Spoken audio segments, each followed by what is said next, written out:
aytmoqchimanki, mana to'g'ri bugun hammamizga mukofot beryapsiz, menga mukofot beryapsiz. Bergan mukofotlarining ichida eng qadrlisi men uchun bu mana dunyoqarashim o'zgargani bo'lib desam, bu adolatdan bo'ladi.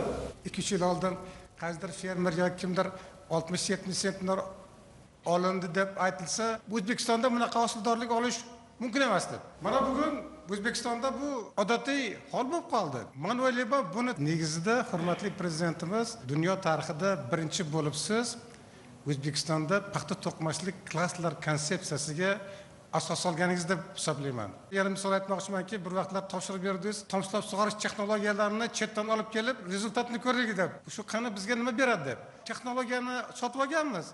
Uni ishlatish texnologiyasini bermagan, buning natijasini ko'ra olmaganmiz. Siz aytasiz, bizga birov kelib yordam bermaydi, hammasini o'zimiz qilishimiz kerak deb. Buni yana bitta asosi, ikkinchisi sizni bag'ri keng, ko'ngli ochiq prezidentim, ustozim borligidan faxrlanishim shundan iborat. Hurmatli prezident, mana bahor oyida Tojikistonning prezidenti Emomali Sharipovich kelib, sizdan iltimos qildingiz, mana shu texnologiyalarni Tojikistonda ham bir borib, shuni bizni xalqimizga o'rgatib bersin deb. Emomali Sharipovichga shu 110 sentner g'alla olyapsan.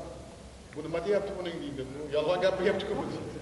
Paxta 80 sentner desam, bu bo'lishi mumkin emas. Sharoitimiz bir-ku deydi. Bizda 30 sentner nimaga sizlarda 80 sentner bo'ladi?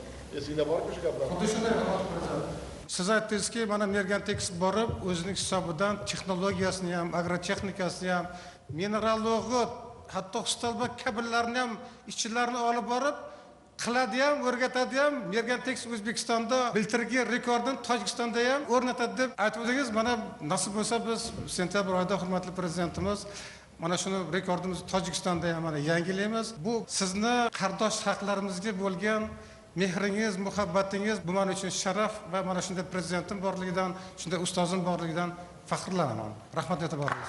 Suhbatgacha bilasizmi? Men uchun eng katta yutuq prezidentimiz dunyoqarashimni o'zgartirgan deb hisoblayman. Men islohotlarga ishondim. Mana biz bu yil Mergantex paxta to'qimachilik klaster tarixida innovatsion texnologiyalarni qo'llab, bug'doydan 120 sentner hosildorlik oldik. Biz bugun eng zamonaviy texnologiyalarni qo'llab, Mergantex bu yil rekordni yangilamoqchimiz.